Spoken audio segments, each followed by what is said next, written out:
Hi മക്കളെ, merchant നേവിയിൽ join ചെയ്യുക എന്നുള്ള നിങ്ങളുടെ സ്വപ്നം പൂർത്തീകരിക്കാനായി നമ്മൾ ആദ്യം ചെയ്യേണ്ടത് IMECET എൻട്രൻസ് എക്സാം എഴുതുക എന്നുള്ളതാണ്.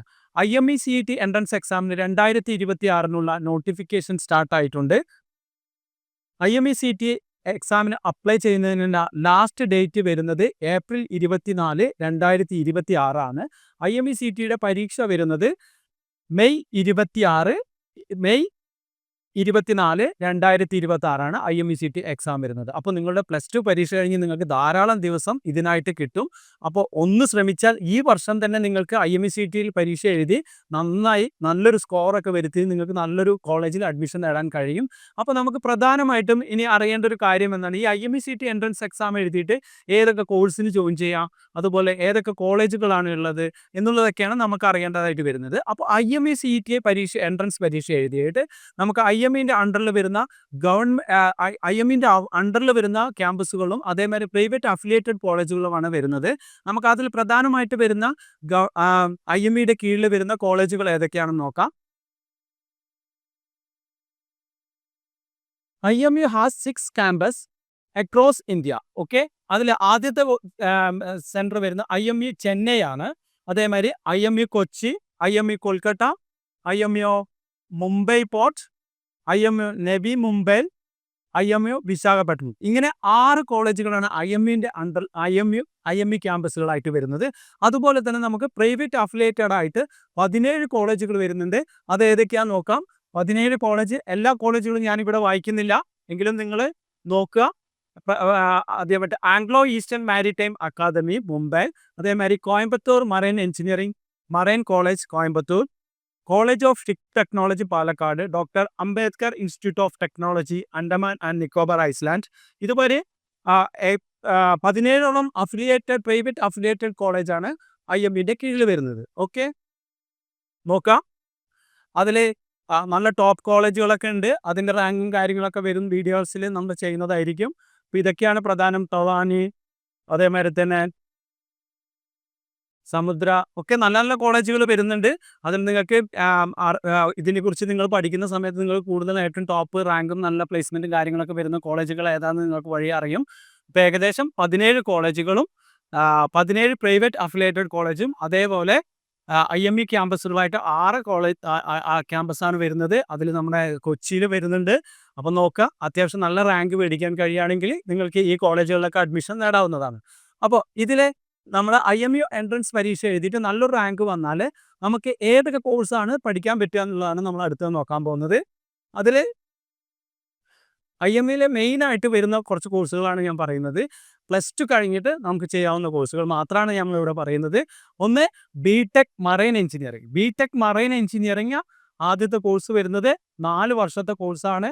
അത് നിങ്ങൾക്ക് രണ്ടാമത് വരുന്നത് BTech naval architecture ship building and BTech naval architecture and ocean engineering എന്ന് പറഞ്ഞുള്ള കോഴ്സാണ് വരുന്നത്. മൂന്നാമത്തെ കോഴ്സ് വരുന്നത് BSc നോട്ടിക്കൽ സയൻസ് ആണ്. BSc നോട്ടിക്കൽ സയൻസ് എന്ന് പറഞ്ഞാൽ 3 വർഷത്തെ കോഴ്സാണ്. ആദ്യം പറഞ്ഞ 2 കോഴ്സുകളും 4 വർഷത്തെയാണ്. BSc നോട്ടിക്കൽ സയൻസ് എന്ന് പറയുന്നത് 3 വർഷത്തെ കോഴ്സാണ്.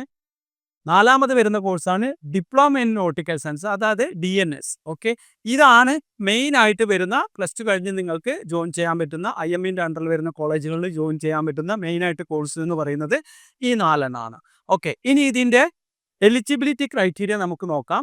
എലിജിബിലിറ്റിയിൽ ഫസ്റ്റ് ആദ്യമായിട്ട് വരുന്നത് നമുക്ക് മാർക്കാണ് വരുന്നത്. മാർക്ക് +2ന് നമുക്ക് 60% മാർക്ക് ഉണ്ടായിരിക്കണം.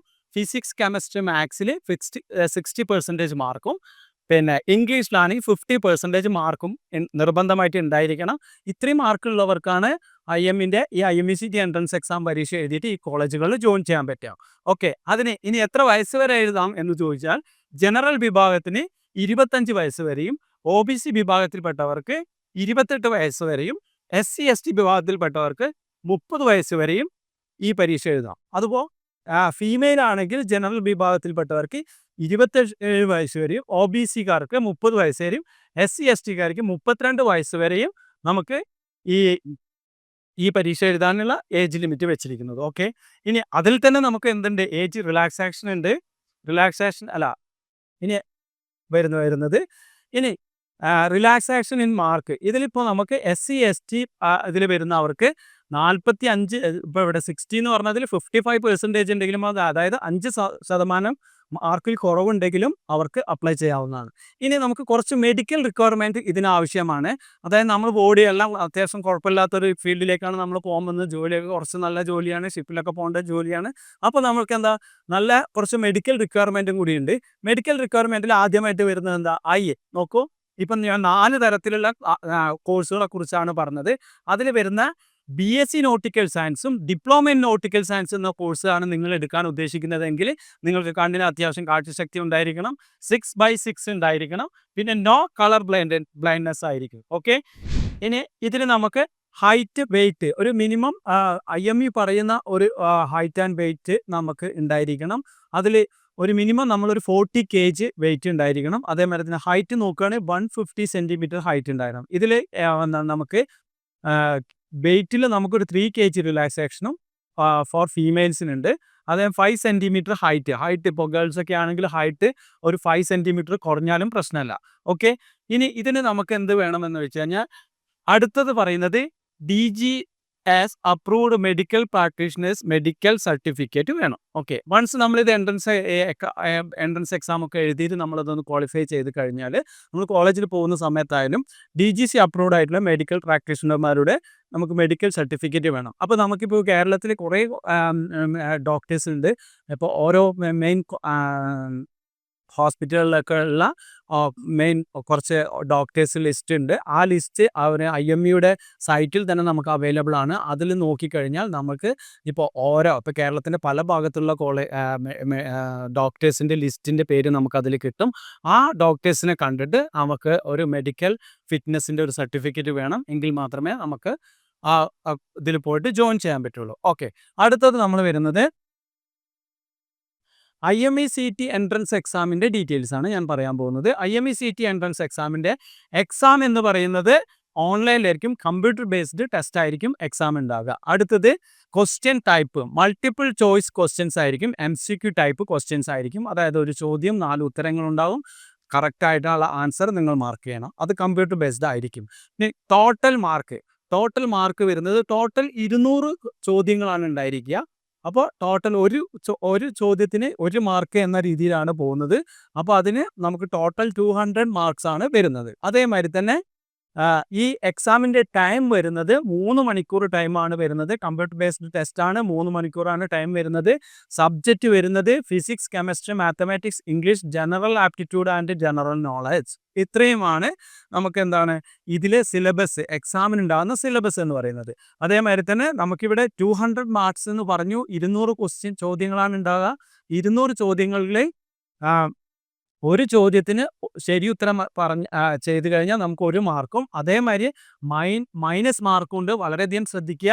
Negative mark will be followed and for every wrong answer 0.25 mark will be deducted. അതായത് ശരി ഉത്തരം നൽകുമ്പോൾ ഒരു മാർക്ക് കിട്ടുന്നത് വരെ തെറ്റുത്തരം നൽകിയാൽ -0.25 മാർക്ക് നിങ്ങൾക്ക് അവിടെ നഷ്ടമാവും. ഓക്കെ, ഇനി ഈ പറഞ്ഞ നമ്മളെ സബ്ജക്റ്റുകളുണ്ട്. ഏതൊക്കെ സബ്ജക്റ്റുകളാണ് വരുന്നത് എന്നുള്ളത് ഈ സബ്ജക്റ്റുകളിൽ തന്നെ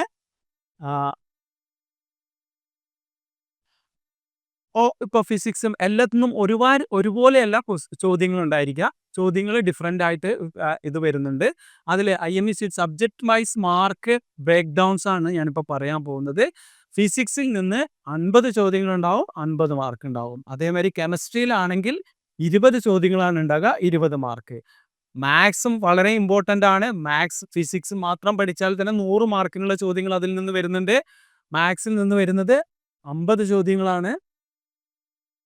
നെക്സ്റ്റ് വരുന്നത് ഇംഗ്ലീഷാണ്. ഇംഗ്ലീഷിൽ നിന്ന് നമുക്ക് ചോദിക്കുന്നത് 40 ചോദ്യങ്ങളാണ് ഉണ്ടായിരിക്കുക. നോക്കൂ, നിങ്ങൾ വളരെയധികം ശ്രദ്ധിക്കേണ്ടത് +2 ഇപ്പോൾ പഠിക്കുന്ന വിദ്യാർത്ഥികൾ പ്രത്യേകിച്ചും ശ്രദ്ധിക്കുക. നിങ്ങൾ +1 +2 പഠിച്ച ചാപ്റ്റേഴ്സിലെ സിലബസ് ആണ് ഇതിന് വരുന്നത്. ഓക്കെ, ഫിസിക്സ് 50, കെമിസ്ട്രി, മാത്സ്, അതേമാതിരി ഇംഗ്ലീഷ്. ഇത് ഇതിൻ്റെ മൊത്തം മാർക്ക് തന്നെ 160 മാർക്ക് വരുന്നുണ്ട്. നിങ്ങൾ ശരിക്കും ഇപ്പോൾ +2 പഠിച്ച ആ ഭാഗം തന്നെ നല്ല ക്ലിയർ ആക്കി അതിൻ്റെ ഒരു ചെറിയ രീതിയിലുള്ള ഒരു എൻട്രൻസ് കൂടി പ്രാക്ടീസ് ചെയ്താൽ നിങ്ങൾക്ക് സിമ്പിളായിട്ട് ഇത് ക്വാളിഫൈ ചെയ്യാൻ പറ്റുന്നതാണ്. അതോടൊപ്പം തന്നെ ഇതിൻ്റെ ഒപ്പം ആപ്റ്റിറ്റ്യൂഡ് ഒരു 20 ക്വസ്റ്റ്യൻസ് ഉണ്ടാവും, ജനറൽ നോളജ് GK ഒരു 20 ക്വസ്റ്റ്യൻസ് ഉണ്ടാവും. ഓക്കെ, ഇതാണ് മെയിനായിട്ട് നമ്മൾ അറിഞ്ഞിരിക്കേണ്ട സംഭവങ്ങൾ. Okay, all the best. അപ്പോൾ ഇനി അടുത്ത് വരുന്ന വീഡിയോയിൽ നമുക്ക് എങ്ങനെ IMSCT എൻട്രൻസ് എക്സാമിന് ആപ്ലിക്കേഷൻ കൊടുക്കേണ്ട കാര്യങ്ങളൊക്കെ നമുക്ക് ശ്രദ്ധിച്ച് ചെയ്യാം. ആരും തന്നെ ഇപ്പോൾ വളരെ ധൃതിയായി പോയിട്ട് അപ്ലൈ ചെയ്യണമെന്നില്ല. അതിന് വേണ്ട പേപ്പേഴ്സ് എല്ലാം റെഡിയാക്കി വെക്കുക.